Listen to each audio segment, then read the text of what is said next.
Você pode fazer qualquer coisa que Deus quer que você faça. Amém? E não há nada que você passe que você não possa superar com a ajuda de Deus. Eu sou Joyce Meyer e eu acredito que Deus pode curá-lo em todas as áreas que você sofre. Vou sentar aqui e contar a minha história. E eu acredito que tem pessoas aqui hoje que isso vai realmente ajudá-las e realmente vai mudar suas vidas.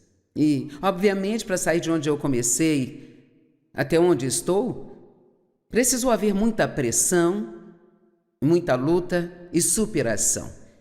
Então vamos orar. Pai, eu oro para que, já que não tenho nenhum plano sobre o que vai sair da minha boca, porque você disse em sua palavra para abrirmos a boca e você a encherá. Então, vou me mover aqui, tentar andar sobre as águas e abrir a minha boca confiando em Ti para enchê-la e trazer à tona o que as pessoas precisam ouvir. Minha história é longa para ser contada numa hora, mas eu confio em Ti para trazer as partes que mais ajudarão as pessoas. Eu oro para que, quando terminarmos aqui hoje, todos entendam que não há nada que não possam superar se eles realmente permitirem que você os conduza e também os guie. Em nome de Jesus. Amém.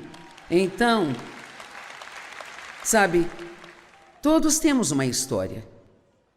E não é que a minha seja melhor do que a de qualquer outra pessoa. A história de todos é importante para eles e todos fomos feridos. Então eu não digo isso com nenhum tipo de sentimento de autopiedade. Na verdade, posso sentar aqui hoje e dizer a todos que, e sabe, eu sei que parece bobagem até para mim, mas fico feliz agora por ter passado pelo que eu passei. Porque eu sei que isto me fez ser a pessoa que eu sou hoje, sabe? E então... E foi exatamente isto que me permitiu poder ajudar muitas pessoas ao redor do mundo. Porque existem muitas pessoas, especialmente mulheres que foram abusadas. Talvez não haja como dizer quantas pessoas nesta sala foram abusadas sexualmente. Talvez você tenha contado alguém, talvez não tenha contado, mas se não foi esse tipo de abuso, algum tipo de abandono, ou pais que não te amaram, ou pessoas que falaram mal de você, ou compararam você com um irmão, ou qualquer que seja o caso, todos fomos magoados. E se por acaso você é um dos sortudos que foi criado por ótimos pais que lhe amaram e disseram que você poderia fazer qualquer coisa, você é abençoado além da medida. Porque o que as pessoas fazem com as crianças na infância delas, às vezes é patético. Sei que muitas vezes não percebem o que estão fazendo, a maioria das pessoas está apenas agindo em cima de sua própria dor. É por isso que não adianta odiar as pessoas que te machucaram. Essa é a primeira coisa que você deve entender, porque você nunca ficará bem se estiver cheio de ódio. Nunca ficará bem. Simplesmente não ficará, a menos que você perdoe. E essa é uma das primeiras coisas, e parece a coisa mais injusta pedir para alguém fazer, sabe? Mas tudo que Deus nos pede para fazer, isso é para o nosso próprio benefício. Você tem que entender isso, mesmo que pareça difícil e injusto, é sempre para o seu benefício. E veja, odiar alguém que te machucou é como tomar veneno esperando que o seu inimigo morra. É como se você realmente envenenasse a si mesmo. Então, eu gostaria de dividir isso em duas partes. Um pouco sobre o abuso, mas depois quero falar sobre os primeiros dias do ministério e das coisas que tivemos que superar para sair de onde começamos até onde estamos. Porque veja, Dave e eu não tínhamos ideia do que estávamos fazendo. Nenhuma ideia. Não é como se Deus tivesse chamado duas pessoas qualificadas. Então, não tente usar a desculpa, eu não sou qualificado, porque me parece que Ele não chama pessoas qualificadas. Ele só chama as pessoas que estão disponíveis e são bobas o suficiente para sair. E está disposto a ser tolo por Cristo, sabe? Agora veja, honestamente, eu realmente não sabia o que estava fazendo. Eu quase fui reprovada em inglês na escola. E eu sempre detestei a minha voz porque eu tenho uma voz muito grave para uma mulher, sabe? E agora Deus a faz ecoar por toda a terra. E sabe, ele tem bastante senso de humor, se você pensar a respeito. E assim, eu nasci em 1943, no meio da Segunda Guerra Mundial, e meu pai foi enviado para o campo de treinamento no dia em que eu nasci. Então eu só o vi uma vez nesse meio tempo até os meus 13 anos de idade. E assim, éramos só eu e minha mãe e uma tia e um tio. E o meu tio tinha pés chatos e não aceitavam homens com pés chatos no exército, sabe? Naquela época. E assim, sabe, a minha lembrança mais antiga é de ter medo do meu pai. Eu sempre tive. Eu era enraizada no medo desde quando consigo me lembrar. E sabe, a minha mãe me disse que quando ele voltou do exército, ele estava diferente do que quando foi. Eu acho que muitos homens passam por isso por causa das coisas que eles viram e passaram. E ele nem esteve no combate, mas ele estava diferente. Ele era mau. E às vezes, eu acho que o fato dele ser maldoso foi ainda pior do que o abuso. Mas havia algo de errado com ele. Ele cresceu numa família que praticava incesto. E assim ele trouxe isso consigo mesmo. E então,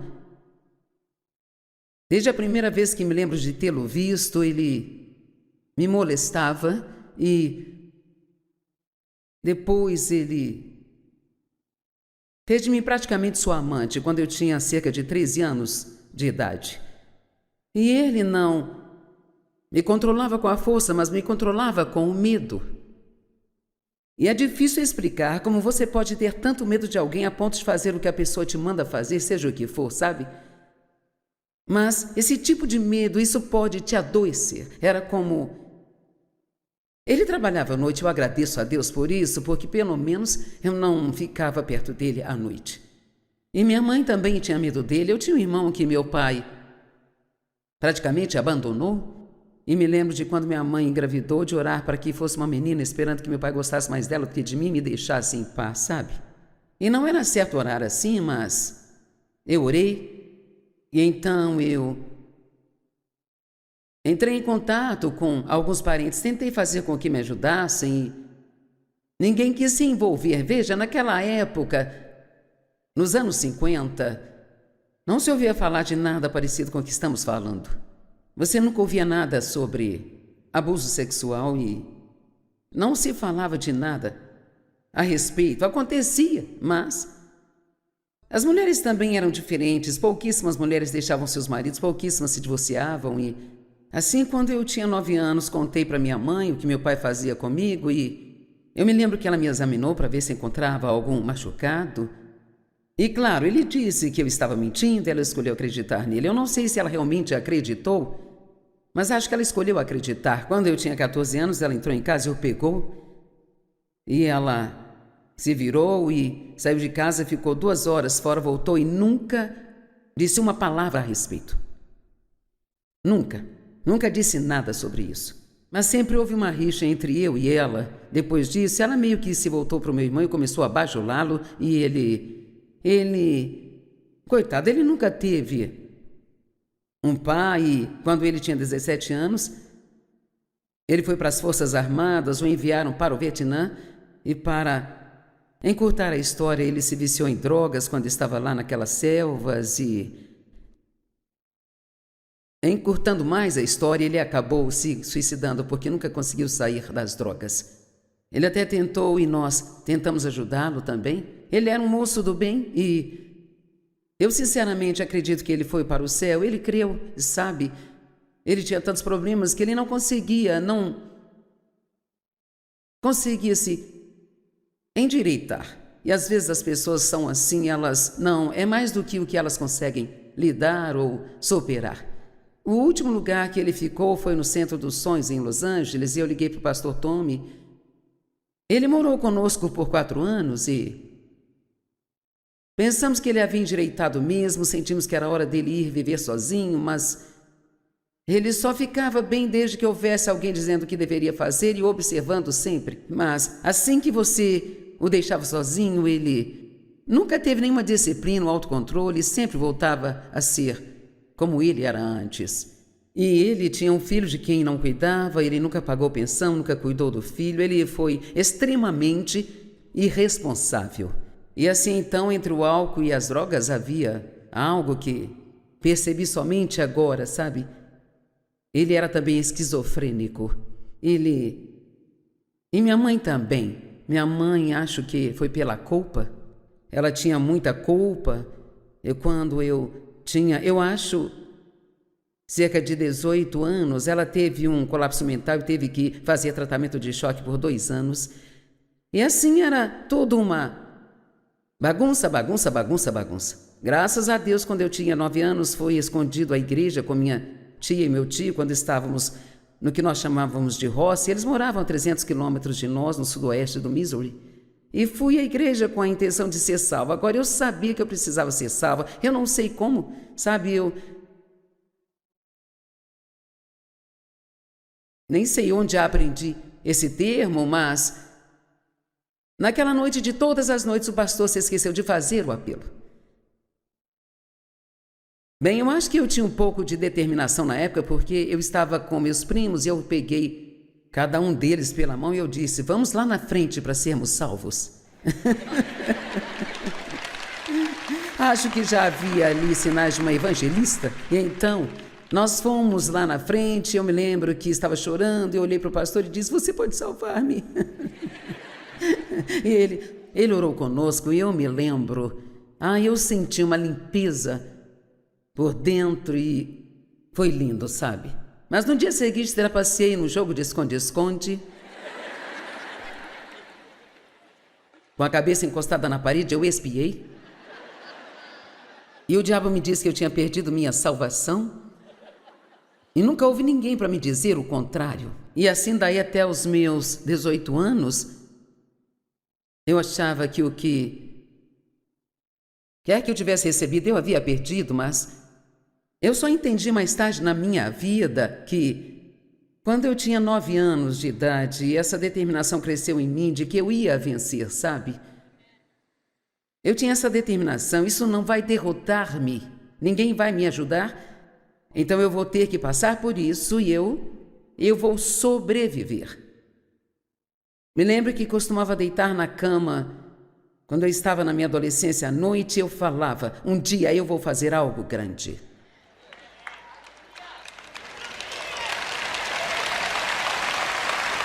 Agora, não sei se era só o destino falando ou se era só a minha cabeça dura, mas meu pai sempre me disse que eu nunca seria nada, e assim eu estava determinada de que eu iria fazer algo com a minha vida. Eu sempre tive o dom de escrever, e meus professores queriam que eu me candidatasse a uma bolsa de jornalismo, mas eu sabia que precisava sair de casa e trabalhar, e cuidar de mim mesma, e assim nem tentei ir para a faculdade. E agora eu acho tão engraçado que eu escrevi 153 livros e nunca tive nenhum tipo de estudo para fazer isso. E assim então, nunca pense que você não tem estudo suficiente para fazer algo. Você pode fazer qualquer coisa que Deus quer que você faça. Amém? E não há nada que você passe que você não possa superar com a ajuda de Deus. Nada. Nada mesmo. Então você pode imaginar como foi minha vida nesses 18 anos, sabe? Eu olho para trás e... Na verdade, nem gosto muito de usar esta palavra, mas de fato, o que meu pai fazia comigo era me estuprar. Ele não usava força, mas ainda assim era isso. E imagino que tenha sido umas 200 vezes, sabe, durante esses 18 anos. Então eu cresci muito solitária. Ele era tão problemático que eu não conseguia nem levar minhas amigas em casa porque ele ia atrás delas. E ele não me deixava fazer nada, ir a lugar algum. Eu não podia ter amigos, então todos os meus primeiros 18 anos foram sobre eu vou sobreviver, eu vou sair daqui. E ele trabalhava à noite. Assim que terminei o colégio, arrumei minhas coisas em 2 ou 3 caixinhas e aluguei um apartamento mobiliado, sabe? E fui embora. Eu achava que eu tinha me livrado do meu problema. Sabe, eu não percebia que eu o carregava na minha alma. Eu realmente não entendia que eu tinha um problema, sabe? E esse é o primeiro problema. Quando você tem um problema e não percebe que tem um problema. Porque o que você faz é colocar a culpa em todo mundo. Amém? E então eu achava que ninguém iria me querer porque eu tinha sido abusada. Então me casei com o primeiro cara que demonstrou algum interesse por mim. E eu tinha 18 anos e ele 19. Ele tinha mais problemas do que eu, se é que isso fosse possível. E as pessoas problemáticas geralmente se casam com outras pessoas problemáticas e trazem problemas umas para as outras. E depois, se elas têm filhos, trazem problemas para as crianças. Mas na primeira vez que engravidei e tive um aborto espontâneo, então meu filho mais velho, que eu chamei de Dave, foi o resultado desse casamento. Agora, isso foi um pesadelo de 5 anos. Sabe, ele simplesmente era Ele não trabalhava, ele vendia carros usados, mas na maioria das vezes não trabalhava. Ele era um ladrão fajuto.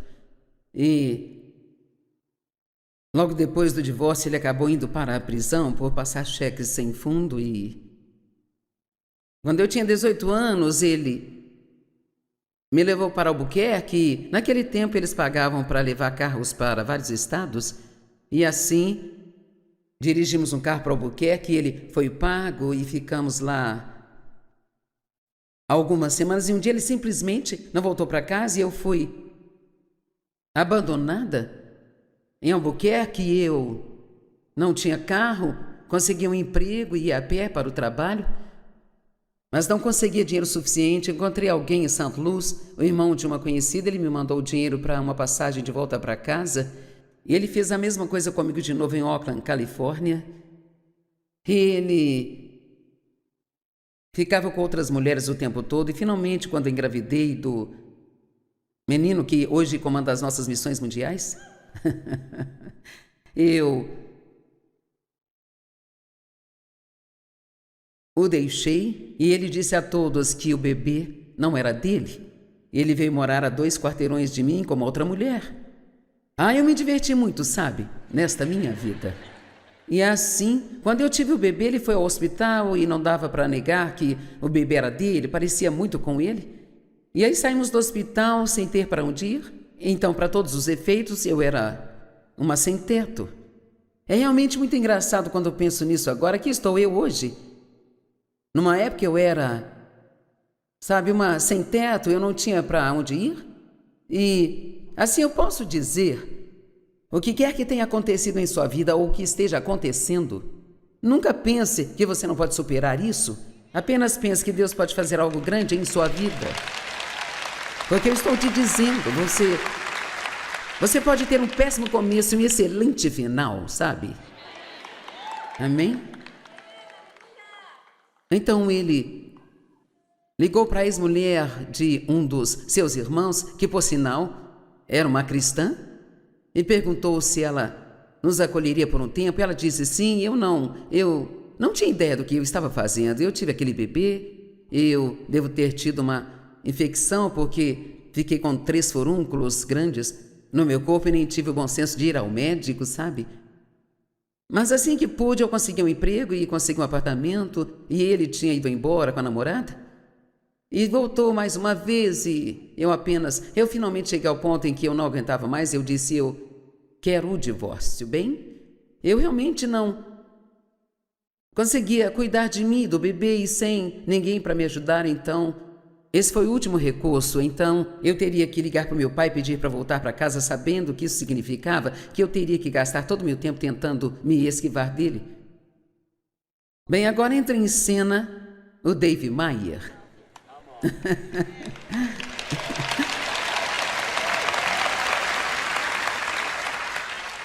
E minha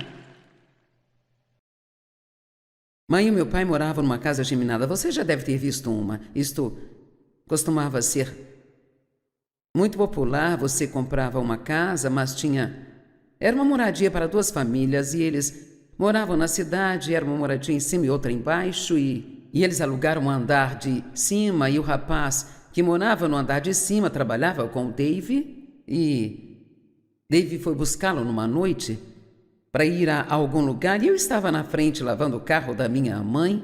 Eu usava shorts curtos e ele achou que eu era bonita, e então ele resolveu flertar comigo. Bem, eu não gostava de homens, não confiava neles, eu era um gato escaldado e ele disse: quando terminar de lavar esse carro, você pode lavar o meu? Eu disse: amigo, se você quer seu carro lavado, lave você mesmo. Agora, o que vou dizer a vocês é honesto e verdadeiro. Dave era um cristão nascido de novo, cheio do Espírito, que estava orando por uma esposa. Ele disse a Deus que estava pronto para se casar e ele orou dizendo que seja com alguém que precise de ajuda.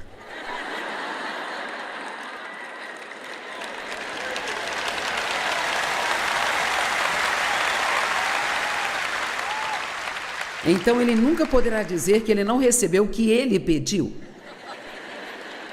Então eu olho para trás e acho que isso foi uma armação muito divina. Eu costumava deitar na cama com meu primeiro marido e orar para que um dia Deus me desse alguém que realmente me amasse. Eu sempre pedia que seja alguém que me leve para a igreja. Eu queria ir para a igreja, queria servir a Deus, mas não sabia fazê-lo por mim mesma. E eu sempre orei desde os 9 anos de idade. Eu orava e, sabe, eu orava para que Deus me tirasse daquela situação e Ele não tirou, mas me guiou através disso. Às vezes oramos para que Deus nos tire das coisas, Ele não tira e não entendemos. E você pode me perguntar, eu tenho que entender que Deus não livra uma garotinha de uma situação como aquela? E não, eu não entendo, mas tudo cooperou para o bem. E Deus tem razões para as coisas que nós não entendemos e tudo que eu sei é que não há nada em sua vida que será desperdiçado, nenhuma quantidade de dor, nenhuma quantidade de injustiça será desperdiçada. Se você entregar isso a Deus, Ele vai fazer algo lindo com isso. Amém? Então, Dave diz que o que ele sentiu dentro dele na hora que eu disse aquilo foi: essa é a garota para mim. Então aquilo tinha que ser de Deus ou então ele era louco, um dos dois. E eu acho que era de Deus, porque estamos há 56 anos na estrada e ainda estamos juntos. Amém?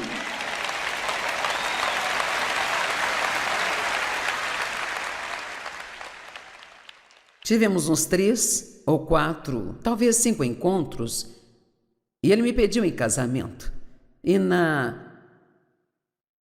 noite em que ele me pediu em casamento, eu fiquei tentando chegar em casa porque eu queria chegar antes do meu pai. Ele sempre saía e ficava bêbado no sábado à noite, então eu gostava de fingir que já estava dormindo quando ele chegasse em casa.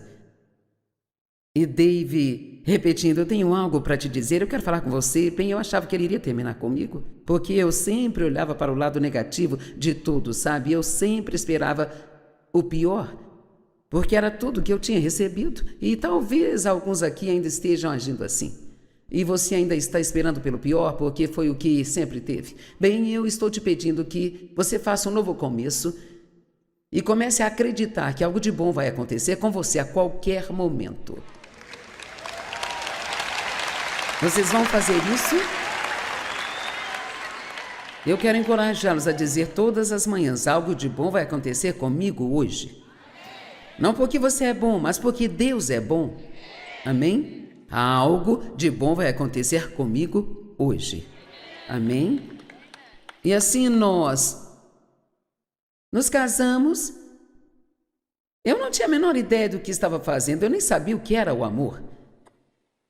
Eu tinha um bebê de quase 1 ano, estávamos casados há 3 semanas e Dave olhou para mim e disse: "O que há de errado com você?" Eu era muito negativa, ele dizia: "Por que você é tão negativa?" Eu dizia: "Bem, se você não espera que nada de bom aconteça, então não ficará desapontado se não acontecer. Então, nunca me diga que você não consegue superar a negatividade, porque eu não conseguia ter 2 pensamentos positivos sem que meu cérebro tivesse uma cãibra." Eu gostaria de conseguir explicar para vocês o quanto eu era confusa, mas eu nem sei como falar com você. Eu não sabia pensar direito, eu não sabia como agir direito, não sabia como me sentir bem. Eu lia tudo errado. Eu tinha uma raiz de rejeição na minha vida. E isso afetava tudo que acontecia. Se você tem isso, eu posso garantir que isso está afetando seus relacionamentos. E vou dar um exemplo de como isso funciona. Dave e eu não conseguíamos conversar sobre nada. Eu sempre dizia: "Nós nunca conseguimos conversar sobre nada." Ele ficava tão bravo. E por que você diz que nunca conseguimos conversar? Conseguimos conversar sobre tudo. Mas ele falava: "Você fala e quer que eu apenas ouça." O que era verdade. E Deus finalmente me revelou e eu agradeço a Deus pelas revelações que Ele nos dá, sabe? Que o que estava acontecendo comigo era por causa dessa raiz de rejeição. Se ele discordava de alguma opinião que eu tivesse, eu assumia que ele estava me rejeitando. Mas ele não estava me rejeitando, ele só não concordava com o que eu pensava. Eu não sabia separar minha opinião de quem eu era, sabe?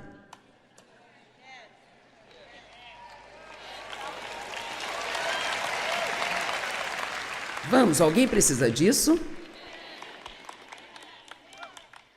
E assim, uma vez que aprendi a ver isso, que só porque alguém discordava de mim não significava que estava me rejeitando, isso fez uma enorme diferença, mas tive que passar por cima da rejeição, da traição, e também do abandono.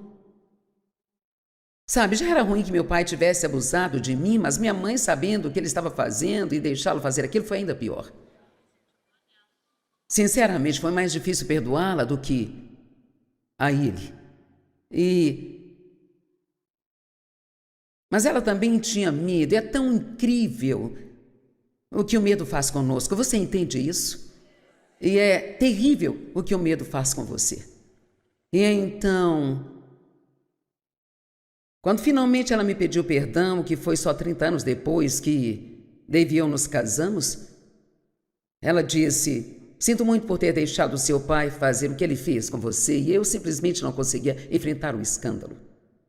Bem, honestamente, a minha mãe era ela era fraca. E eu nunca a odiei de verdade, mas eu odiava a sua fraqueza. Então eu estava determinada a não ser uma mulher fraca. Se eu fosse ser alguma coisa, eu não seria uma mulher fraca. E, de certa forma, isso veio a meu favor, porque ajudou-me a passar por muitas coisas das quais a maioria das pessoas teria desistido. Então, estávamos indo à igreja, mas eu não estava aprendendo nada que estivesse me ajudando com o meu problema. Eu não entendia que eu tinha um problema. Uma das primeiras escrituras depois que fui batizada no Espírito Santo, que Deus realmente imprimiu em mim, foi João 8, 31 e 32. "Se vocês permanecerem na minha palavra, então vocês serão meus discípulos e conhecerão a verdade libertará vocês." Veja, e é a verdade que nos torna livres, mas não é a verdade sobre uma outra pessoa, é a verdade sobre nós mesmos que vai nos libertar. Eu acho que a coisa mais difícil de lidar é ter que enfrentar a verdade de que nem todos os seus problemas é culpa de uma outra pessoa, sabe?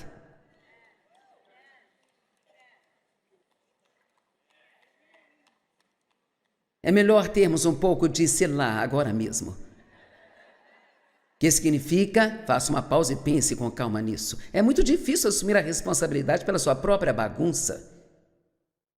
E assim, claro que durante muito tempo eu culpava todos os meus problemas comportamentais ao fato de eu ter sido abusada. E sabe, eu me lembro quando Deus me disse, sim, é por isso que você é do jeito que você é, mas não deixe que isso se torne uma desculpa para permanecer assim.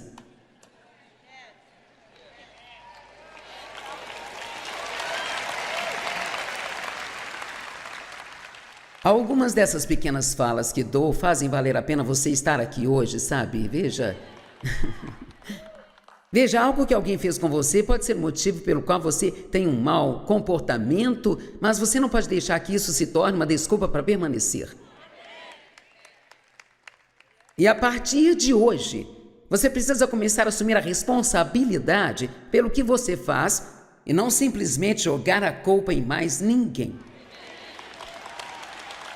E você precisa assumir a responsabilidade por sua própria alegria e sua própria paz. Não é trabalho de outra pessoa manter você feliz.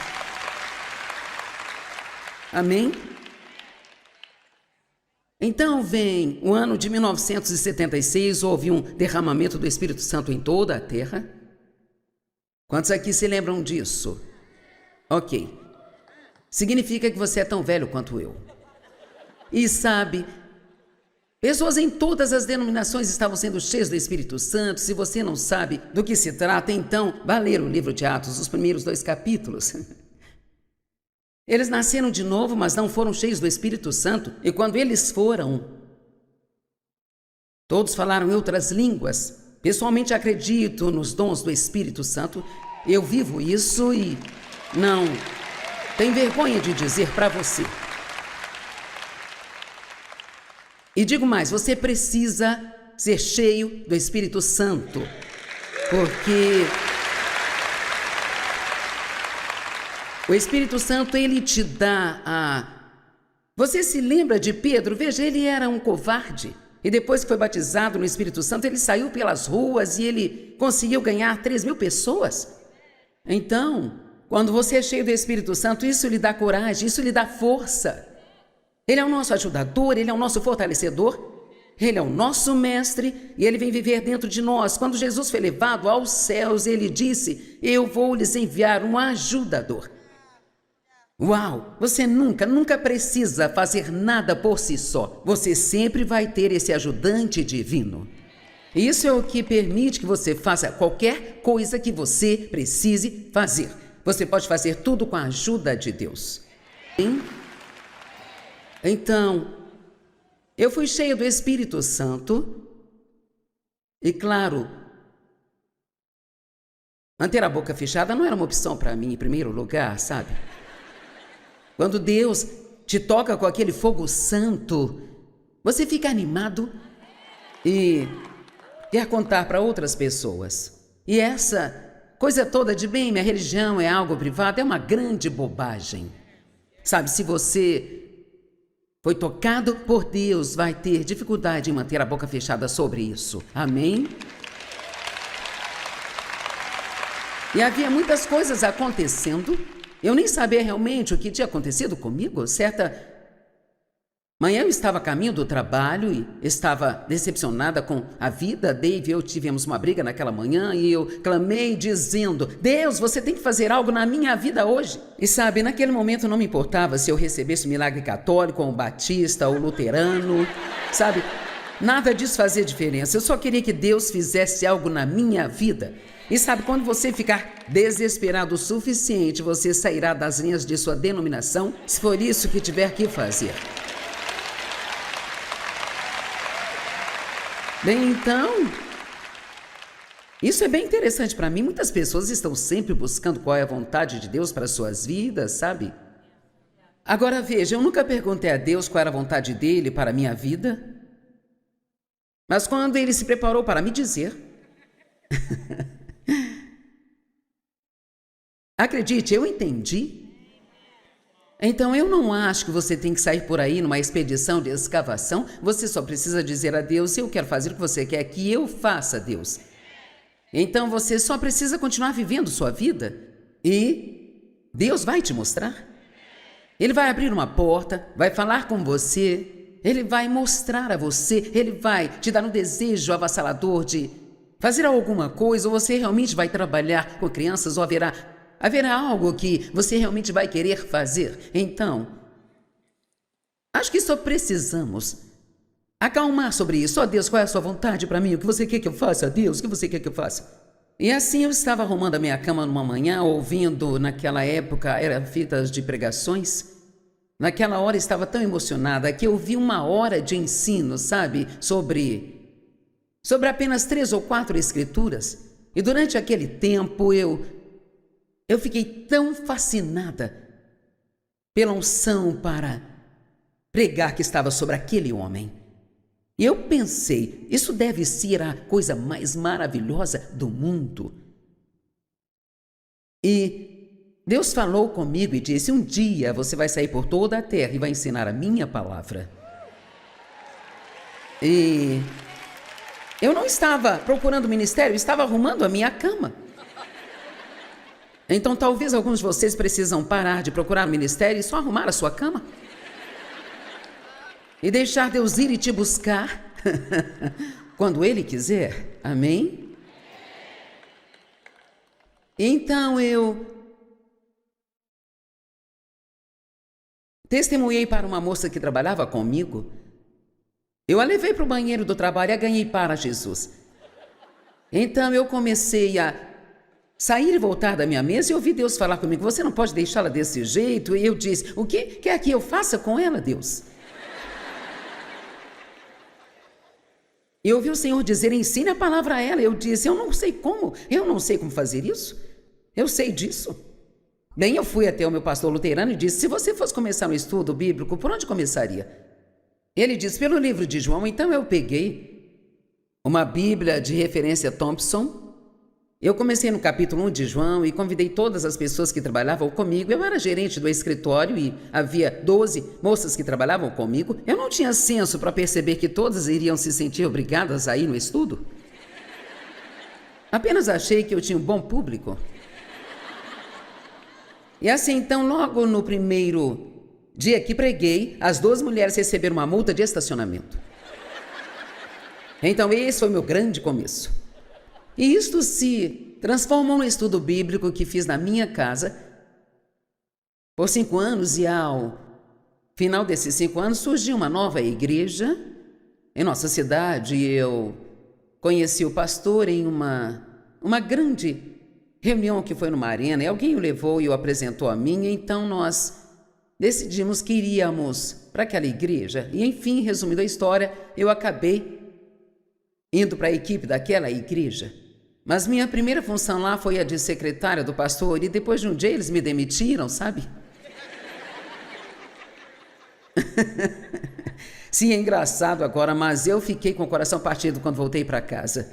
E então, sabe, aconteceram muitas coisas. Então, ouçam-me, existem muitos lugares onde você pode desistir. Mas você não tem que desistir. Você me ouviu? Há muitos lugares onde você pode simplesmente parar e dizer, eu não vou além disso aqui. Mas não precisa ser assim. Você pode dizer, não, eu vou cruzar a linha de chegada. Trabalhei 5 anos naquela igreja e foi difícil. Eu tinha 36 anos, o pastor uns 26. Nós 2 achávamos que sabíamos tudo e nenhum de nós sabia nada. E nós somos amigos até hoje. Recebi uma mensagem dele semana passada e foi difícil, foi muito difícil. Foi difícil para eu aprender a me submeter à autoridade. Foi muito difícil por eu ter sido maltratada. Eu tinha uma raiz de rebeldia muito forte em mim. Eu não queria que ninguém me dissesse o que fazer. E claro, você não consegue trabalhar para alguém sem que lhe digam o que fazer? E ele era jovem, nem sempre sabia como tratar as pessoas, e assim foi bem difícil. Eu tinha grandes sonhos, sabe, eu não Mas então chegou a hora de ir embora e fiquei lá um ano a mais do que eu deveria ter ficado. E foi um ano muito infeliz. E finalmente Deus me mostrou de forma clara que eu deveria... Ele me disse, pegue o seu ministério e vá para o norte, sul, leste e oeste. Bem, isso parece empolgante, só que ninguém me conheceu no norte, sul, leste ou oeste. Então fui para... Eu morava em St. Louis, Missouri. Então fui para o norte de St. Louis, sul de St. Louis, leste e oeste de St. Louis. Veja, às vezes você tem que ser como uma criança e fazer o melhor que você sabe fazer. Sabe, eu me senti como Abraão quando Deus disse, saia daqui e vá para o lugar que eu te mostrarei. Eu saí do meu trabalho com uma mesa amassada e uma calculadora e não tinha ideia do que fazer comigo mesma. E assim, comecei uma reunião no condado do norte, do sul e do leste e oeste. Uma vez por mês em cada um deles, e a igreja me deixou ficar com a lista de contatos. Eu fazia uma reunião de mulheres naquela igreja que cresceu indo para cerca de 500 pessoas que semanalmente iam para a igreja na reunião de mulheres. E sabe, eu meio que sabia que eu não ficaria lá para sempre, mas eu era comprometida e leal e amava as pessoas de lá, e então eu não queria sair e Deus precisou meio que me expulsar de lá, sabe, gente? E ele me disse, uma noite eu estava sentada na igreja e ele disse, o que está fazendo? Eu disse, estou na igreja. É terça-noite, é dia de culto. Ele disse, terminei com você agora. Já terminei com você e você precisa sair. Eu pensei, você terminou comigo aqui?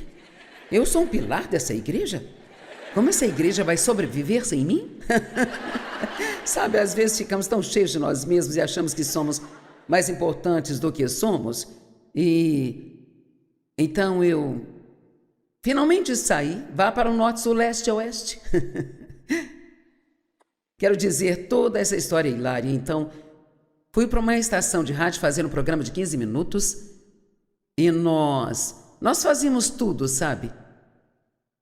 Eu sentava na máquina de escrever e respondia as pouquíssimas correspondências que eu recebia e aquela lista de contato que tínhamos, nós escrevíamos para as pessoas e pedíamos para nos ajudar e nos apoiar e... Sabe, eu realmente nem sei como Deus fez isso, mas aqui estamos nós, hoje. E principalmente porque eu me recusei a desistir e todo esse tempo eu fui crescendo espiritualmente, passando por todas essas coisas nos bastidores, superando todo aquele lixo, tentando aprender a perdoar, tentando aprender a não me ofender e perdoar quando eu deveria, superando a autopiedade. Cara, eu era viciada em autopiedade, eu a odiava, mas ao mesmo tempo adorava. Então nós dois trabalhávamos a semana toda e a esta altura tínhamos 3 filhos e nós voltávamos para casa e no sábado ele jogava golfe, no domingo assistia ao futebol. Bem, eu não gostava de esportes e não queria que ele gostasse também. E eu tentei mudá-lo e isso foi inútil. Um dia, quando eu entrei na nossa sala, ele estava ouvindo um jogo de futebol, assistindo beisebol, ilustrando aquele taco de golfe detestável. Eu pensei, meu plano não está funcionando. Você não pode mudar as pessoas. E quanto mais tentar, mais vão odiar você. Vamos lá. Se você quer colocar alguém na roda do oleiro, é melhor ir para casa e deixá-los para lá, porque você não é oleiro. Amém? Finalmente, um dia olhamos um para o outro e eu disse, eu me comprometo a nunca mais tentar mudar você. Você é livre para ser quem você é. E ele disse, eu me comprometo a nunca mais tentar mudar você. Você é livre para ser quem você é. E não estaríamos juntos hoje se isso não tivesse acontecido. Então, se você está tentando mudar a pessoa com quem está casado, esqueça isso. E não vai acontecer. Você pode orar por ele? E Deus pode fazer algo. Nós temos que aprender a amar as pessoas onde elas estão, não onde queremos que estejam. E como eu já disse, acho que o David já foi casado com umas 20 mulheres diferentes, sabe? Porque eu mudava um pouquinho e Aí passava mais um tempo e eu mudava um pouquinho mais, depois eu mudava mais um pouco. Eu tinha 42 anos quando comecei o ministério e 52 quando eu entrei para a televisão. Quando entrei no ministério pela primeira vez, eu tinha 3 adolescentes e um bebê. Então, por favor, não me diga que você não pode fazer nada para Deus só porque você tem filhos. Agora, olhe para mim, você pode fazer qualquer coisa que Deus te mandar fazer. E Deus, Ele proverá tudo o que você precisa, porque Ele arca com aquilo que Ele ordena a você. Então, nós estávamos nessas 8 estações de rádio e finalmente chegamos ao ponto de alugar salões de baile, de hotéis, viajar para os lugares que dava para ir dirigindo, onde a rádio chegava, e economizamos $1.600 e compramos uma van que tinha as rodas enferrujadas e pneus carecas e íamos dirigindo para essas reuniões e não tínhamos dinheiro para ficar em um hotel ao voltar para casa à noite. Nós íamos de carro e quando o David ficava muito cansado para dirigir, ele parava no McDonald's ou outro restaurante de fast food, dormia um pouco e depois continuávamos a viagem. Ouça, não espere ser promovido até que você pague suas dívidas. Alguém precisa ouvir isso? Não fique torcendo o nariz porque não lhe dão uma grande posição na sua igreja logo no dia em que você chega, só porque é muito talentoso. Você precisa mais do que talento, precisa de maturidade. Precisa de maturidade espiritual, precisa de caráter. Não apenas representar um personagem, precisa ter caráter. O caráter de Deus. E nós passamos por muitas coisas difíceis, mas sabe, Deus nunca nos decepcionou, nunca pagamos uma conta atrasada. Mas veja, nós trabalhávamos. Eu nem sei como começar a lhe dizer o quanto nós trabalhávamos. Depois que eu entrei na televisão, as coisas começaram a explodir. Estávamos multiplicando como loucos, nosso ministério triplicava a cada ano. E tudo que eu posso dizer é que cada pessoa tem uma designação de Deus e cada pessoa precisa estar determinada a terminar tudo o que Deus te chamou para fazer. E se tudo que você for chamado a fazer é servir ao Senhor, então sirva ao Senhor com alegria. Amém? E contanto que você esteja fazendo o que Deus quer que você faça, você está fazendo algo grande.